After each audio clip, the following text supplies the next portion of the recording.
So this video is going to be about what you do with the Dyson V15 Submarine mopping head once you're done cleaning. This thing's going to be kind of dirty. It's going to be wet. It's going to have some leftover water in here. So you have to decide what you do with this, if you're going to refill it and clean it and use it again, or if you want to kind of pack it away and take it out in a few days or whatever.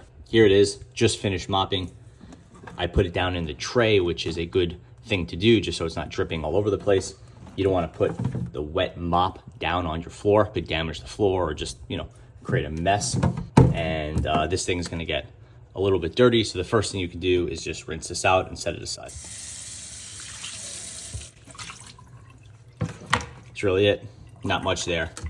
Now we have the mopping head. This thing's going to pick up some stuff from the floor. Even if you do a good vacuum beforehand, which I don't always do, it's still going to have some hair and dust and different debris. It's going to be a little bit dirty, so you want to take it apart to clean it, but also to dry it off. So you're going to push this button here. This is an active piece, so it's red, and you're going to pull the two components apart. Sometimes this piece will stay in there. It's not a big deal. Just slide it out. So now we have the sort of the motor head here. Unless you're doing a deep clean, this motor head is probably fine. Yeah, there'll be some stuff here, but not enough that you have to really worry about it every cleaning. Dyson has a video of sort of rinsing this off. You don't really need to do that every single time. Did a visible inspection. It's not so bad. Set that aside and we'll clean it when we do our deep clean in a few days or a few weeks, depending on how often you use a vacuum and how much of a mess there is. Okay, now we have the roller head. This thing is wet and it's dirty. Even if there was nothing on here, it would be filled with sort of dirty water, which was cleaning your floor. So we're gonna rinse this off.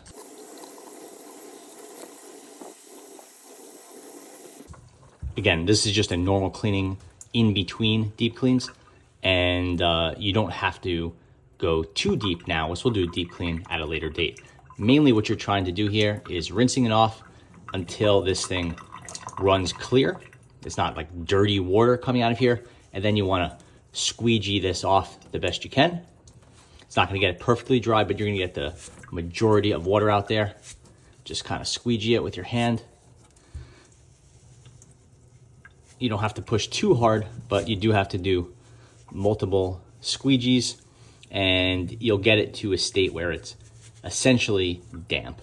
Now what you could do is you could set it aside, put it in the sun in a windowsill or something like that, and it'll dry off on its own. You don't have to, put it in a warm spot. You don't have to hair dry it.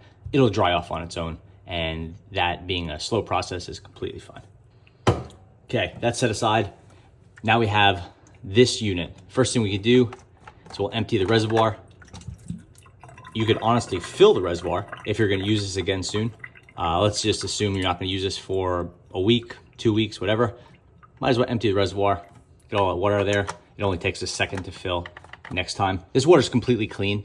It's not like some other cordless vacuums or robot vacuums where it's cycling the clean water into a dirty water reservoir. There's no mixing. This is a one-way valve here. So this water is completely clean. So you could leave it. Next, you want to remove any visible debris from the vacuum itself. This area is touching the floor, so it's going to get dirty. These areas too.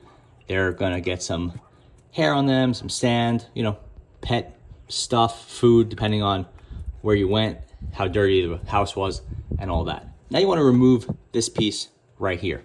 And this one's a little bit confusing. You just need to stick your hand in there, pop it out.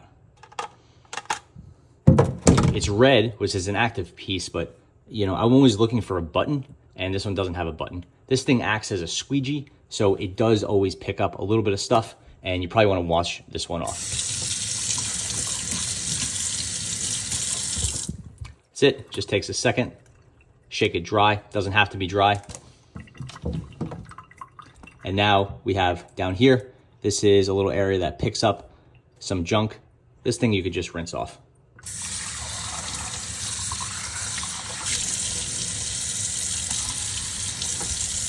You could rinse off the whole thing, in fact, but you really want to make sure that this area that there's nothing in here that's stuck, because it can accumulate hair and, the worst is if you have a rug, it'll collect the sort of fuzz in the back. At that point, this is basically fine. It's clean enough for in between day-to-day cleanings. Is it perfect? No. And again, we'll do a deep clean at a later state, but this is completely fine.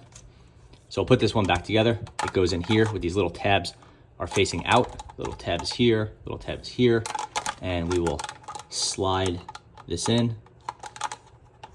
Again, I find this piece to be very confusing. Usually Dyson is, I feel like, really good with these things, but this piece is, for me, quite strange.